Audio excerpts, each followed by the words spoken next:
Is asking, is Silva actually going to fight one of the Paul bros? Did I see that somewhere? What the fuck? Yes. That is what's probably going to happen, I think. It's going to be a harder fight, I think, for Paul than any of the other fights he's had because Anderson actually knows how to box and he's had some boxing fights. He's actually had 3 boxing fights. So he's had 3 boxing fights already. I think he's 3-0. Paul's like 5-0 or 6-0. It's not awful experience-wise, but he's still 20 years younger. He's still 20 years younger. You know, everybody's fine with that happening. Everybody's fine with a 47-year-old man, 50-year-old man boxing a 25-year-old man. But if it's a 47-year-old man and he wants to date a 22-year-old woman, everybody loses their shit. That might be what we talk about next. Silva is licensed now in Arizona, says Roxy. Okay. Interesting. So, yeah, it sounds like that's going to happen. And, you know, Jake Paul is eyeballing it because he's beatable. They're not going to get drug tested, not seriously. Who knows if these fights are even real? They may have just taken it to another level of pro wrestling, internet fakery. Everybody's in on it but you, right? Because you're going to pay the money to watch the thing. There is a possibility that this fight happens, and you would want to think Anderson is going to win, but he's old, and you've got a more than likely geared up Jake Paul. So I don't know, man. I don't know. We'll see.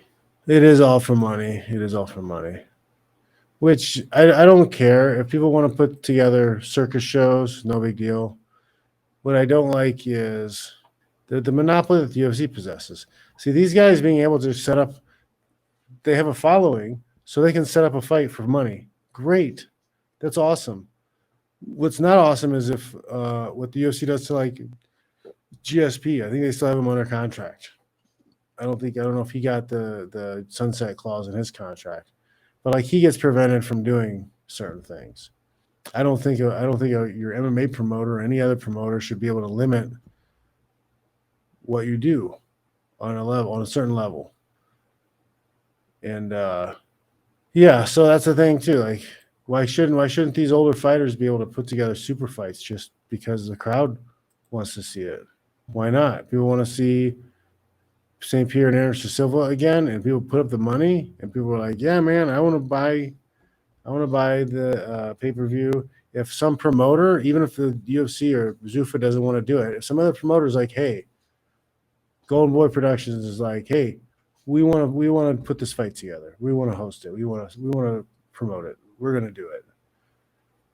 We're gonna do a bare knuckle, no rap MMA fight for 30 minutes, no judges, finishes only." Why shouldn't they be allowed to go do that? Why shouldn't they be able to go make that money? Why?